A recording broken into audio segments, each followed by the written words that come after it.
Hi, podcast friends. Today it's just me chatting with you about what's going on at this small house. I wanted to start off by talking about the month of September at Living Large in a Small House.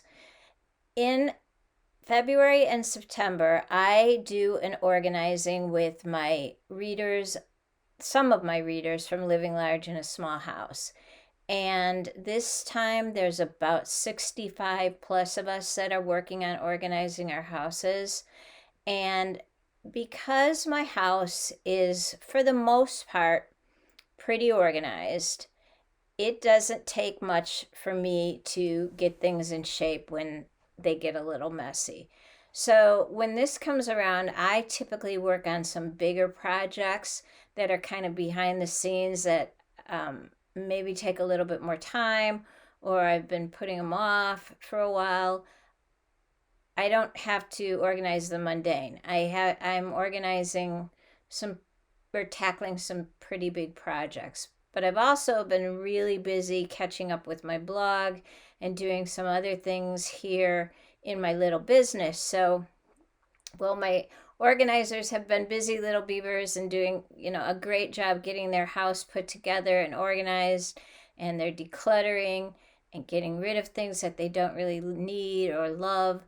And I'm so proud of them. I actually have been kind of lax in what I've been doing, but I'll tell you about what I've done and what I had hopes to do, and still will get to it. It just hasn't happened in the month of September. Um, and I also want to share, just for everybody out there, that just because I talk about organizing and I show pretty pictures of my house in a organized state, it doesn't always look that way. In fact, right now my house is a disaster because I'm preparing for a company coming 2 weekends in a row, and I'm preparing for a baby shower. Actually, 3 weekends in a row I'll have company and a baby shower, and so I've got vintage teacups everywhere, vintage teapots everywhere. I've got baskets laying around trying to decide what I'm going to use. So there's if you walked in my house right now, you would think that lady is not very organized at all. But it's organized chaos is the way that I like to say it, because again, if I had to, I could have everything cleaned up and in its spot and we're in its home in a matter of maybe an hour. So I'm pretty good about keeping things very organized, and when it's not organized, it doesn't take me long to get it back into shape. But my house is far from perfect most of the time. So I hate for people to think that just because they have a little bit of clutter or their house is a mess, that isn't normal, because it is normal. We live in our houses, and that's just what happens with life. So that being said, I did organize 2 cabinets in my kitchen, and they both have glass fronts, so they always look very nice, and they, for the most part, appear to be very organized, and they are organized. The thing was that I would say more than half of the items in both of those cabinets are things that I never ever use. And there is no reason for me to hang on to things that I don't use. Let's clear them out. Let's get them out of the house and make room for the things that I do use. And so that's what I did. I cleaned everything out of those 2 cabinets. I filled up my entire dining room table with stuff. I cleaned out the cabinets really well. I even did we have white painted cabinets in our kitchen, and they get nicked and they get dented, and so I took that opportunity to wash everything down, and I even patched up the little nicks and dents. I did a little touch up here and there, so everything looks really nice. And then I put back just the things that I use, and it was very little of what I pulled out. And then the next thing I did was I took some pictures and some videos, and I sent them to my daughters to see if there was anything that they wanted. And surprisingly, the things that I think are beautiful, and I thought they would love them and say, "Oh, Mom, yeah, for sure, I want those in my house." Emma took 4 glasses, which she really didn't even, I'm sure she didn't love. They were stemless wine glasses. She didn't love them, but she needed them because she's a single gal living in an apartment in the city, and her friends and her break wine glasses all the time. And Annie was interested in some matching coffee mugs that I had, and a cute little matching coffee pot that you could put out for guests. I'm thinking she's just going to use it for decor. She won't use it for actually putting coffee in. But that's all they wanted. And it made me think about talking to people about saving things that you think your kids are going to want someday. I don't think our kids are going to want much of what we had. Our kids have different tastes. Our kids are more minimalistic than we are. They have their own style, and the things that I love and I think are great, my kids don't really think are that great at all, and or have the use for them.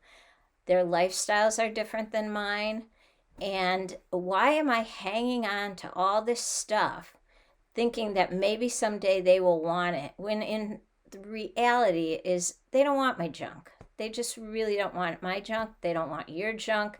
If they want junk, they're going to go pick out their own junk that they like at Goodwill or at a thrift store. But our stuff needs, if we don't use it, if I haven't used something in 6 months to a year, it's time to let it go.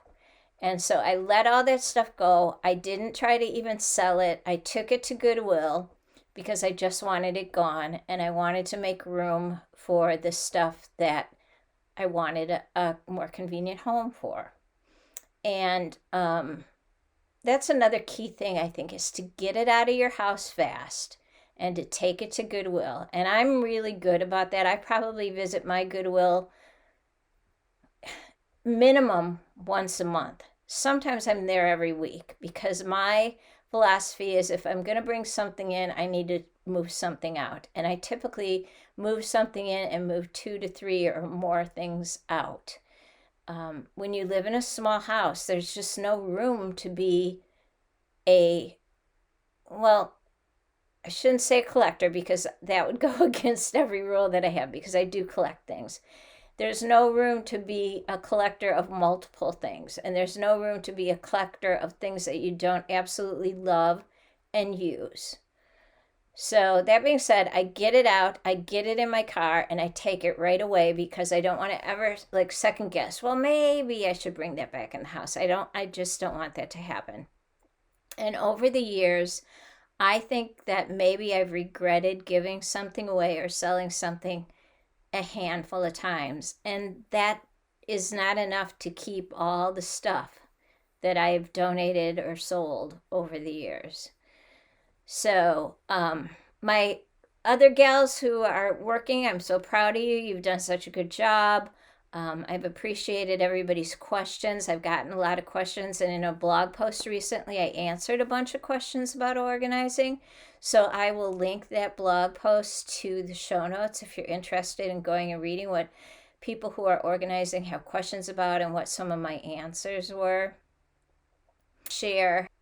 Now I want to share the things that I was going to do and didn't get around to. Up in Emma's room, there are built-in cabinets, and they are full of stuff. And it's all stuff that just needs to be purged. And I just didn't have the time to get to it. That is one thing that I may be able to do this week, because basically everything that's in there is going, and I'm going to use that space again for things that I do like, I do use, and I need a good home for them, a convenient home for them.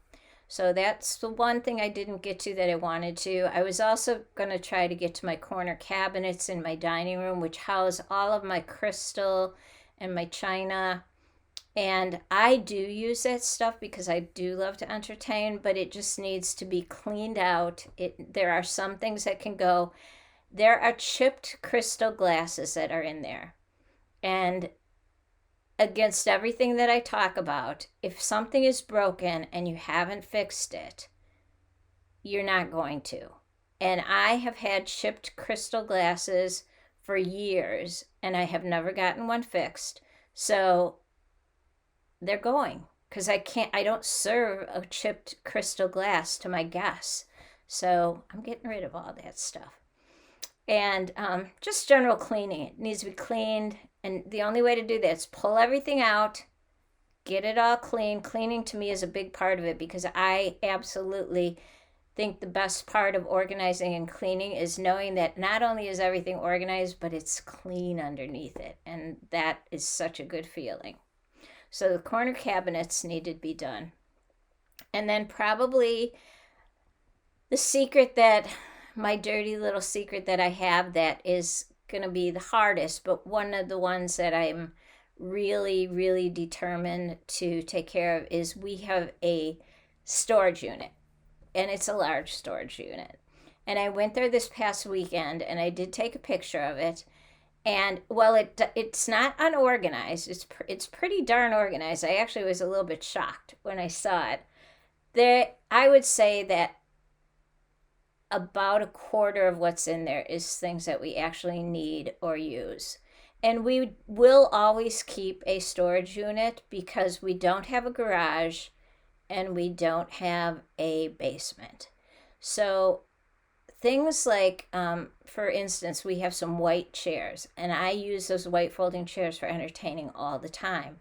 But I don't have any place in this small house to store them. So I do need some place to store things like that. But I probably need about a quarter of the size of what we've got. And the rent went up recently, and it's time to clean it out. And I have a timeline because winter's coming, and if I don't do it before it gets cold, I won't do it at all. So that's one of the things that I really need to get myself busy and get done. So let me talk about our family and what's going on here at this small house. We've had a lot going on, and we have a lot going on on the horizon. In August, we had an engagement party for our son Kenny, and I've never gotten that out there for you to see, but it is definitely something I'll be talking about. And upcoming, we have a baby shower for Annie, and that will be here at our home. And again, I will share that content with you when I get it out. And right after the shower, we are leaving to go to Dallas to help her and Tommy put together the nursery for our new grandbaby that we're expecting. Due date is January 4th. So that's what's going on there. And our trip to Texas is going to be interesting because Handy and I are jumping in my car and we're driving down there. And the reason we're doing that is he just wants to go and get things set up, and then he's going to fly back home. I, however, have always wanted to go to Round Top. And the Round Top is an antique flea market that happens in the spring and in the fall every year. And it happens to be going on when we're going to be down there. And it's been on my bucket list. And if you've never heard of Round Top is a little town. It's called Round Top, Texas. I think the population is around 100 people.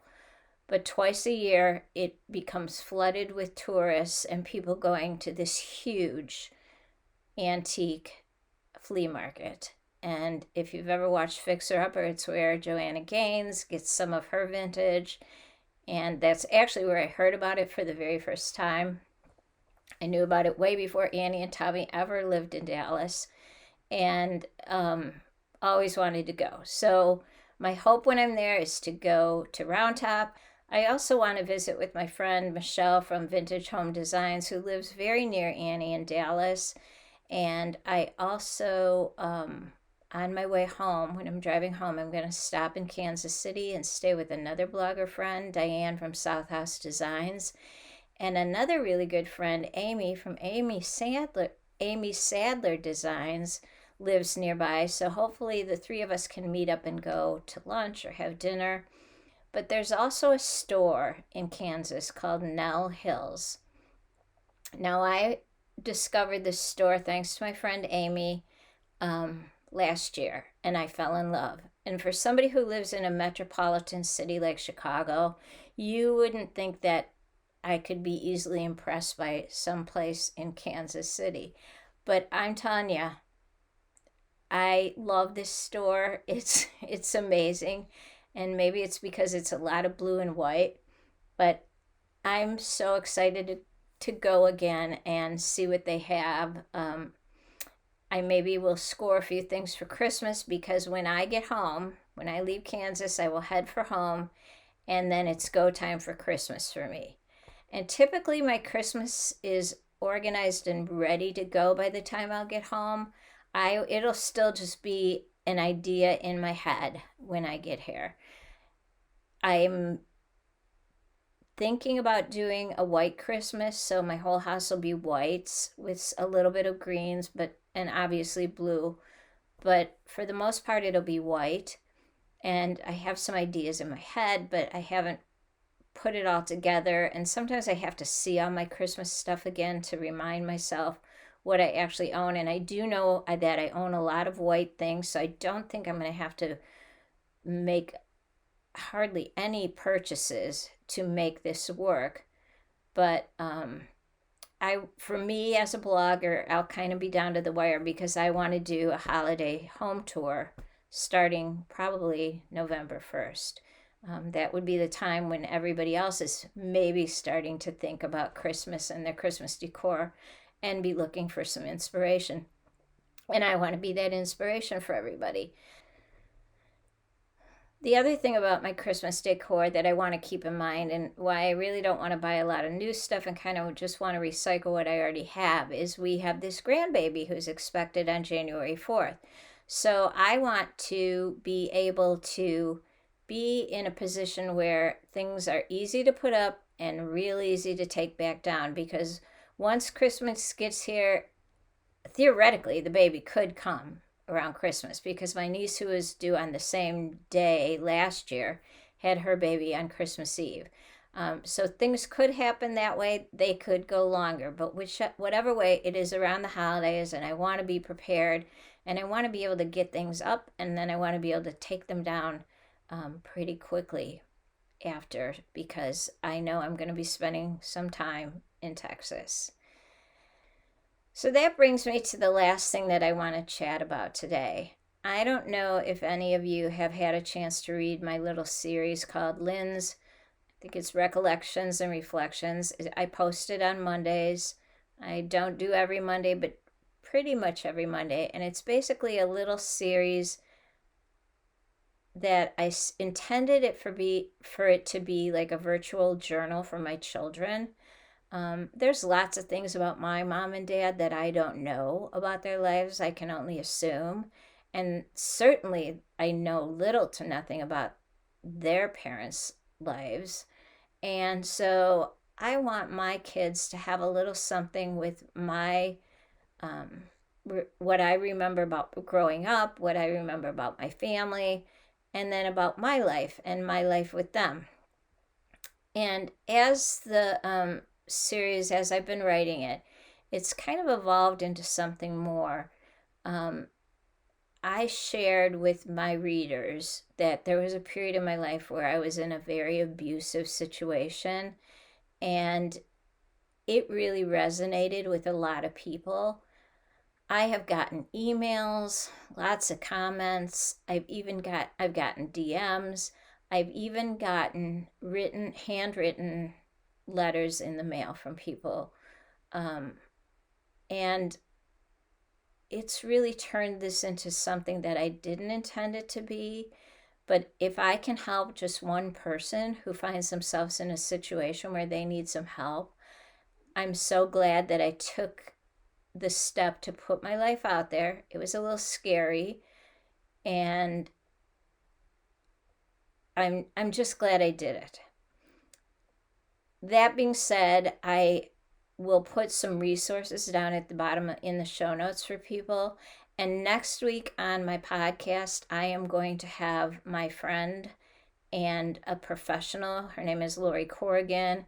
She is a licensed clinical professional counselor. So we can have somebody who really knows what they're talking about talk to us, because the statistics bear out that 4 out of 5 people are in a situation at some point in their life where they need some help. And so, whether it's you or someone you know, we want you to have the tools and the resources to know what to do. Um, and so, that being said, I just want to thank everybody for being open and honest and raw, both with their challenges with organizing and in some situations what's going on with their lives. Thank you for having faith in me and trusting me. But I also want to get you the correct tools. I'm not an expert, and I certainly made some mistakes, but I also knew that I needed to get out. And so with that, I want to just thank all you guys for following along with my journey, and I will see you next week when we talk to Lori. Bye bye.